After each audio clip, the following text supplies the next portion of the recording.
Chapter 49. In the Days of Queen Esther. Under the favor shown them by Cyrus, nearly 50,000 of the children of the captivity had taken advantage of the decree permitting their return. These, however, in comparison with the hundreds of thousands scattered throughout the provinces of Medo-Persia, were but a mere remnant. The great majority of the Israelites had chosen to remain in the land of their exile rather than undergo the hardships of the return journey and the reestablishment of their desolated cities and homes. A score or more of years passed by when a second decree, quite as favorable as the first, was issued by Darius Hystaspes, the monarch then ruling. Thus did God in mercy provide another opportunity for the Jews in the Medo-Persian realm to return to the land of their fathers. The Lord foresaw the troublous times that were to follow during the reign of Xerxes, the Ahasuerus of the book of Esther, and he not only wrought a change of feeling in the hearts of men in authority, but also inspired Zechariah to plead with the exiles to return. "Ho, ho, come forth, and flee from the land of the north," was the message given the scattered tribes of Israel who had become settled in many lands far from their former home. "I have spread you abroad as the four winds of the heaven, saith the Lord.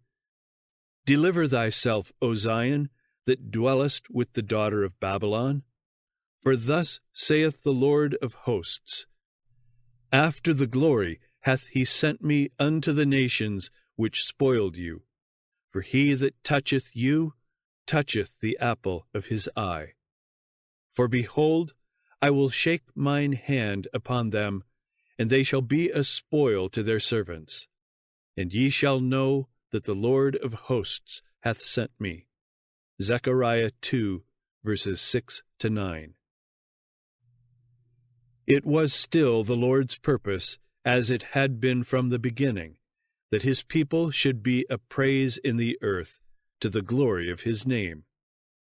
During the long years of their exile, he had given them many opportunities to return to their allegiance to him.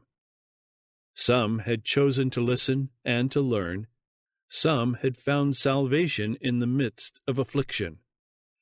Many of these were to be numbered among the remnant that should return.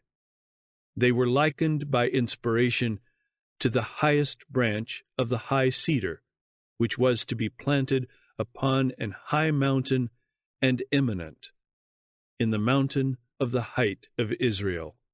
Ezekiel 17, verses 22 and 23. It was those whose spirit God had raised, who had returned under the decree of Cyrus. But God ceased not to plead with those who voluntarily remained in the land of their exile, and through manifold agencies he made it possible for them also to return. The large number, however, of those who failed to respond to the decree of Cyrus remained unimpressible to later influences, and even when Zechariah warned them to flee from Babylon without further delay, they did not heed the invitation. Meanwhile, conditions in the Medo-Persian realm were rapidly changing. Darius Hystaspes, under whose reign the Jews had been shown marked favor, was succeeded by Xerxes the Great. It was during his reign that those of the Jews who had failed of heeding the message to flee were called upon to face a terrible crisis. Having refused to take advantage of the way of escape God had provided, now they were brought face to face with death. Through Haman the Agagite, an unscrupulous man high in authority in Medo-Persia, Satan worked at this time to counterwork the purposes of God. Haman cherished bitter malice against Mordecai, a Jew. Mordecai had done Haman no harm, but had simply refused to show him worshipful reverence. Scorning to lay hands on Mordecai alone, Haman plotted to destroy all the Jews that were throughout the whole kingdom of Ahasuerus, even the people of Mordecai. Esther 3, verse 6. Misled by the false statements of Haman, Xerxes was induced to issue a decree providing for the massacre of all the Jews scattered abroad and dispersed among the people in all the provinces of the Medo-Persian kingdom. Verse 8. A certain day was appointed on which the Jews were to be destroyed and their property confiscated. Little did the king realize the far-reaching results that would have accompanied the complete carrying out of this decree. Satan himself, the hidden instigator of the scheme, was trying to rid the earth of those who preserved the knowledge of the true God. In every province, whithersoever the king's commandment and his decree came, there was great mourning among the Jews, and fasting and weeping and wailing, and many lay in sackcloth and ashes. Esther 4, verse 3. The decree of the Medes and Persians could not be revoked. Apparently, there was no hope. All the Israelites were doomed to destruction. But the plots of the enemy were defeated by a power that reigns among the children of men. In the providence of God, Esther, a Jewess who feared the Most High, had been made queen of the Medo-Persian kingdom. Mordecai was a near relative of hers. In their extremity, they decided to appeal to Xerxes in behalf of their people. Esther was to venture into his presence as an intercessor. "Who knoweth," said Mordecai, "whether thou art come to the kingdom for such a time as this?"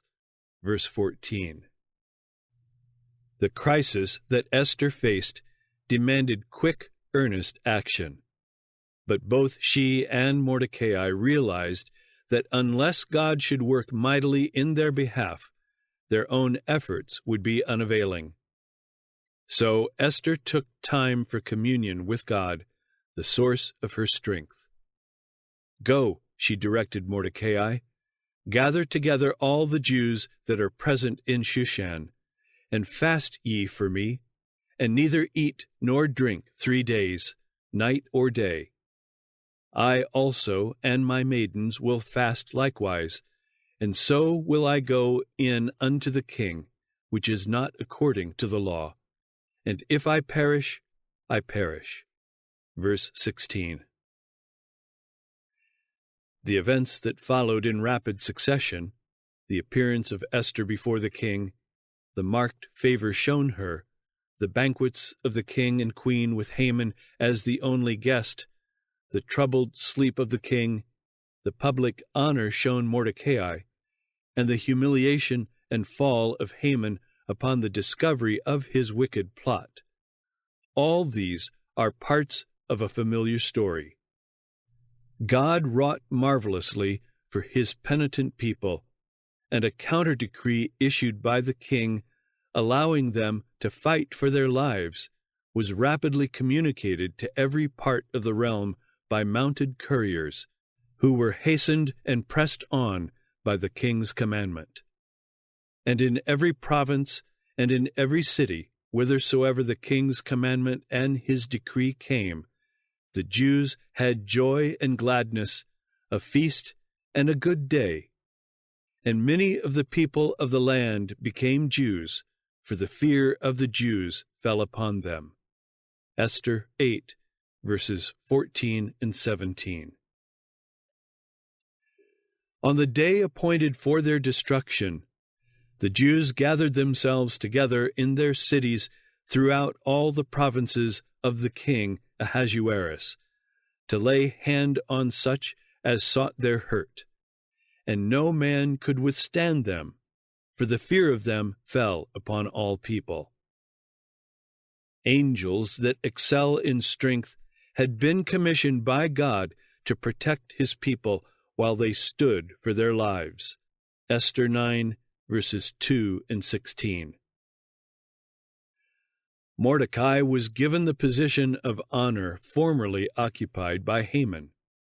He was next unto King Ahasuerus, and great among the Jews, and accepted of the multitude of his brethren, and he sought to promote the welfare of Israel. Thus did God bring his chosen people once more into favor at the Medo-Persian court, making possible the carrying out of his purpose to restore them to their own land. But it was not until several years later, in the 7th year of Artaxerxes I, the successor of Xerxes the Great, that any considerable number returned to Jerusalem under Ezra. The trying experiences that came to God's people in the days of Esther were not peculiar to that age alone. The Revelator, looking down the ages to the close of time, has declared, "The dragon was wroth with the woman, and went to make war with the remnant of her seed, which keep the commandments of God and have the testimony of Jesus Christ." Revelation 12, verse 17. Some who today are living on the earth will see these words fulfilled. The same spirit that in ages past led men to persecute the true church will in the future lead to the pursuance of a similar course toward those who maintain their loyalty to God. Even now, preparations are being made for this last great conflict. The decree that will finally go forth against the remnant people of God will be very similar to that issued by Ahasuerus against the Jews.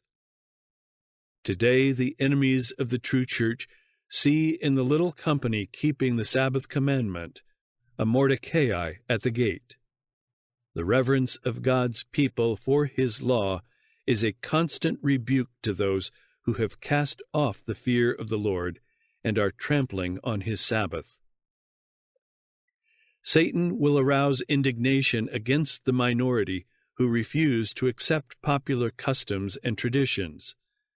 Men of position and reputation will join with the lawless and the vile to take counsel against the people of God.